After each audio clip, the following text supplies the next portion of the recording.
E aí, tudo bem? Sou Alfredo Oliva, sou professor universitário e hoje eu quero mais uma vez falar sobre Michel Foucault. Tem um assunto bastante legal para tratar hoje, mas antes de mais nada eu queria conversar sobre algo diferente com vocês antes de eu entrar no debate sobre o Foucault. Você está vendo à minha direita uma mandala. Essa é uma das coisas que eu aprendi a fazer durante esse período de quarentena em que estive recluso em casa. Então, nas horas vagas, eu não podia ir à rua, então eu comecei a exercitar. Eu já faço arte há algum tempo, pintei já algumas mandalas, mas essa técnica de pintar mandalas com pontilhismo é a primeira vez que eu executo. Então eu devo, a partir de hoje, sempre deixar alguma mandala, alguma das artes que eu faço, para que vocês também possam ver que eu consigo fazer, outras habilidades que eu tenho e que você tem a oportunidade também de acompanhar, e que isso sirva de inspiração para você também pensar em coisas novas que você poderia aprender durante esse tempo de reclusão. É uma mandala muito simples, é um trabalho ainda muito incipiente, mas não deixa de ser uma nova habilidade. Então vamos ao Foucault. O que eu queria abordar especificamente hoje está no curso do Foucault chamado Em Defesa da Sociedade, que é um curso que foi ministrado na passagem, no ano letivo de 1975-76, e me chama muita atenção o que o Foucault chama de precauções de método para analisar o poder. E é interessante aqui que nessas precauções, nesses tópicos, nesses itens que ele propõe para que a gente possa analisar o poder, a gente vê claramente um tom polêmico com o marxismo.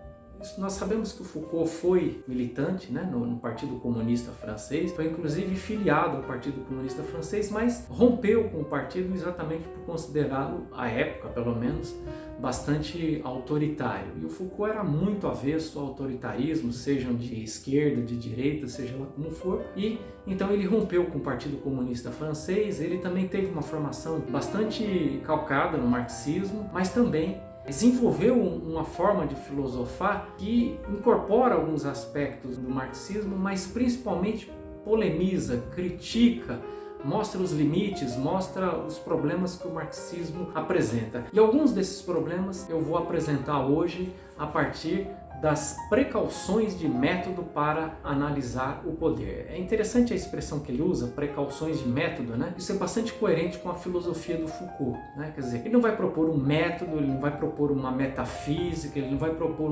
fundamentos para se analisar o poder, porque é exatamente contra esse tipo de perspectiva que ele está se insurgindo, e parece que a percepção que ele tinha, o modo como ele lia o marxismo, ia um pouco nessa direção. Embora o marxismo seja um pensamento revolucionário, muito interessante, muito importante, sem dúvida nenhuma, existem alguns problemas filosóficos com o marxismo, e um deles é exatamente o fato dele se estabelecer como uma filosofia que pretende estabelecer os fundamentos daquilo que é a sociedade, os fundamentos da prática social, e o Foucault era bastante avesso a qualquer filosofia que tivesse esse tipo de pretensão. Então vamos lá. Por isso ele chama de precauções, Quer dizer, é um termo que procura amenizar, dizer, olha, eu tenho um método, eu tenho uma maneira de analisar o poder, mas não vou chamar isso de método para que vocês não achem que eu estou querendo fundamentar de forma metafísica, como faziam em parte os marxistas, os hegelianos e assim por diante. A primeira precaução que ele utiliza, primeiro, a gente poderia até chamar de indicativo, ou de sugestão, ou de modo de se olhar o poder. Então, o primeiro aspecto é a localidade. Isso é interessante. O poder, por Foucault, deve ser analisado na sua localidade. Quer dizer, existe uma coletânea de ensaios do Foucault chamado Microfísica do Poder. Essa palavra microfísica é uma palavra que sintetiza bem o modo como Foucault encarava o poder. Então, o poder, ele vai se constituindo a partir de teias, a partir de cadeias, ele vai se espalhando em todas as instâncias da vida social. O poder não está apenas naqueles lugares onde ele pode ser visto. Então, por exemplo, quando na retórica marxista diz, olha, o proletariado tem que se organizar e tem que assumir o poder, está pressuposto que o poder é algo muito palpável, que você sabe onde ele está e que você vai ali então organizar uma revolução, um golpe para tomar esse poder. O poder quase que está aí reificado, né? Transformado numa coisa, num objeto que se pode pegar, que se pode tomar. Claro que existem instâncias da vida social onde o poder é muito visível, né? Quer dizer, se você estiver em Brasília, se você olhar para os prédios de Brasília, é óbvio que você tem ali símbolos importantes do poder, e ali o poder se torna muito palpável quando você vê a figura do presidente da República ou coisas do tipo. É lógico que nesses espaços ou através desses símbolos o poder é muito visível, mas o que o Foucault estava querendo dizer quando ele diz que nós devemos atentar para a localidade do poder ou encarar o poder como algo que se expressa na sua localidade, a gente não deveria se preocupar apenas com as fontes legítimas de poder, mas com as fontes não legítimas ou com as fontes ou com as formas, expressões que não são facilmente visualizáveis, ou seja, o poder na forma como ele se exerce no cotidiano. Um homem exercendo uma dominação sobre a mulher, um patrão, claro, exercendo a sua dominação sobre o seu empregado, mas também o domínio de um professor sobre os seus alunos e alunas, também o domínio dos pais sobre os seus filhos, ou seja, em todas as relações em que os seres humanos estão envolvidos, existem expressões de poder em todas elas. Então você deve, segundo Foucault, quando você estuda o poder, você não deve atentar apenas para essas expressões muito visíveis ou expressões legítimas, ou essas formas gritantes de poder, mas o poder também deveria ser analisado na sua localidade, nas suas formas menos visíveis, nas suas formas mais sutis, mais discretas. A segunda precaução de método que o Foucault indica é que o poder precisa ser analisado na sua exterioridade. Interessante aqui também que existe um ranço talvez com todo o debate em torno do poder que o precede, porque Foucault está dizendo o seguinte: a gente não deve se preocupar com as intenções do poder, quer dizer, quando alguém exerce poder, o que essa pessoa deseja com esse poder, que intenção ela tem, o que nos remete àquilo que se chama de filosofia do sujeito, que parte do pressuposto de que alguém, quando faz alguma coisa, tem que ter, ou tem sempre necessariamente, uma consciência, um conhecimento exato do porquê ele faz aquilo. E a gente sabe, desde a psicologia freudiana e junguiana, que há muito do comportamento humano que é inconsciente, que há muita coisa que nós fazemos que nós não sabemos por que fazemos. Simplesmente reproduzimos comportamentos que aprendemos, reproduzimos coisas que aprendemos de forma absolutamente inconsciente, estamos fazendo e estamos achando que as coisas sempre foram assim, sempre vão ter que continuar sendo assim. Mas o Foucault diz, tá bom, então se eu não analiso o poder na sua interioridade, quer dizer, se eu não tenho que atentar para que um sujeito que está exercendo o poder, o que ele pretende, eu devo atentar para quê? E o Foucault diz, eu devo atentar para as formas ou para os modos de funcionamento do poder. Como é que o poder funciona? Como é que ele se efetiva? Quando um homem e uma mulher se unem, quais são a forma de funcionamento do poder que é exercido de um sobre o outro? Quando os pais estão criando os seus filhos, de que forma sutil, quase invisível, o poder aparece aí nessa forma de relação entre pais e filhos? Quando um professor está presente numa sala de aula, quais são os mecanismos que ele utiliza para manipular a vontade dos alunos, para fazer com que eles se curvem diante da sua própria vontade? Quer dizer, e olha que eu sou professor, quer dizer, tô depondo exatamente contra mim mesmo aqui através da filosofia Foucaultiana. O terceiro aspecto, ou precaução de método para analisar o poder, de acordo com Foucault, ele designa de circularidade, ou seja, o poder deve ser analisado na sua circularidade. Significa o seguinte, que o poder circula, que o poder funciona em todas as instâncias da vida social. Não há um fora do poder, não existe alguém fora. E é claro que aqui ele está polemizando com o marxismo, porque quando o Marx diz, olha, os operários devem se unir e devem então fazer a revolução e tomar o poder, é como se os operários estivessem fora ou totalmente fora. É lógico que existe uma instância de poder da qual eles estão fora, é óbvio isso, mas de acordo com o Foucault, ninguém está totalmente fora do poder. Você está sendo o tempo todo objeto de ação do poder e você também está exercendo o poder. Você pode ser um operário, ser oprimido pelo seu patrão, mas pode ser um operário, homem, machista, que oprime uma mulher quando chega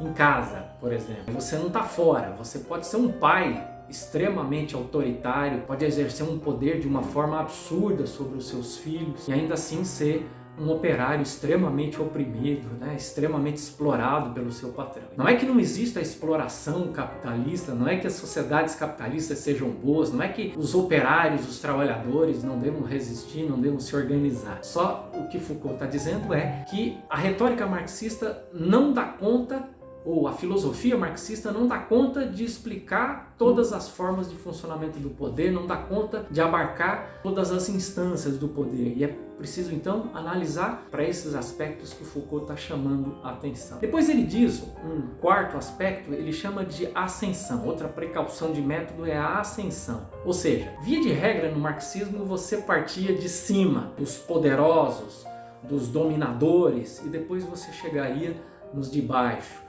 nos dominados. Você vem de cima para baixo a partir do marxismo. Na filosofia Foucaultiana você deve exatamente partir da periferia, você deve partir das extremidades. Então você deve ver como esse poder funciona nas suas extremidades. Então, por exemplo, quando Foucault analisa o poder psiquiátrico, ele diz: existe uma figura ali, que é a figura do psiquiatra, tal como se constituiu no século XVIII, XIX, extremamente poderosa, mas existe uma hierarquia, existe um auxiliar do psiquiatra, existe um auxiliar de enfermagem. Quer dizer, você vai formando uma hierarquia e lá na ponta existe um auxiliar do auxiliar do auxiliar, que é quem tem contato diretamente com o paciente, é quem executa as ordens dadas pelo psiquiatra, que naturalmente ordena o que deve ser feito com aquele sujeito que está internado num sanatório, num hospital psiquiátrico, com base em um saber acadêmico ricamente fundamentado, numa diagnose que diz: ó, o mundo está dividido entre pessoas loucas e sãs, e por aí vai. Então,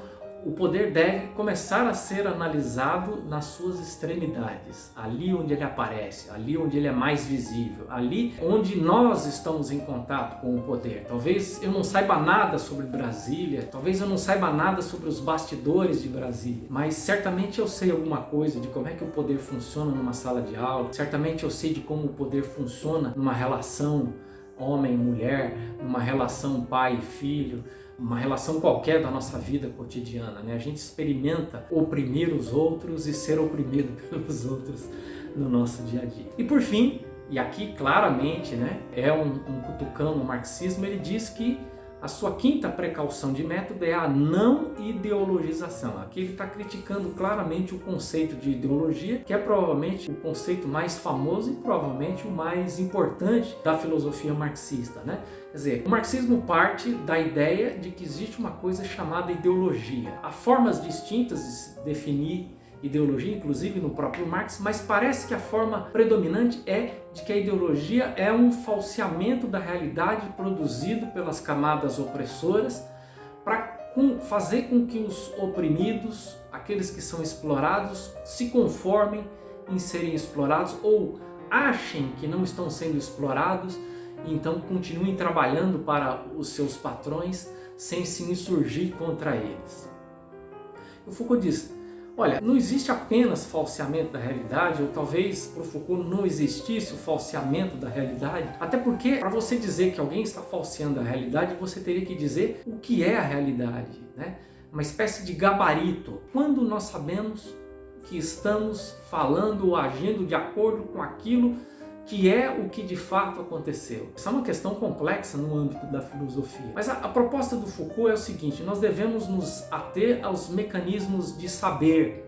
Então a gente sabe, por exemplo, que o Foucault trabalhou muito com a produção do saber acadêmico, de que forma os saberes acadêmicos eram instrumentalizados de modo a produzir opressão sobre a vida das pessoas. Ele diz que nós devemos nos ocupar com os procedimentos que são adotados no nosso cotidiano e servem para instrumentalizar o poder sobre as nossas vidas, sobre as investigações produzidas no âmbito da nossa sociedade, que visa naturalmente dominar as nossas vidas, estabelecer limite para aquilo que podemos e não podemos fazer. 5 precauções de método para se analisar o poder, e a partir dessas 5 precauções temos aí uma crítica, às vezes um pouco mais velada, às vezes um pouco menos velada, à filosofia marxista. Localidade, exterioridade, circularidade, ascensão e não ideologização. Espero que com isso você tenha aprendido um pouquinho mais sobre a filosofia de Foucault e tenha aprendido um pouco mais sobre a crítica, sobre o enfrentamento que Foucault fazia da filosofia marxista. Se você acompanhou esse vídeo até aqui, se puder se inscrever, se puder curtir, se gostou, claro, não esqueça de curtir, se puder compartilhar nas suas redes sociais e deixa aí os seus comentários e quem sabe, inclusive, as suas sugestões, tá bom? Um abraço e até o próximo vídeo.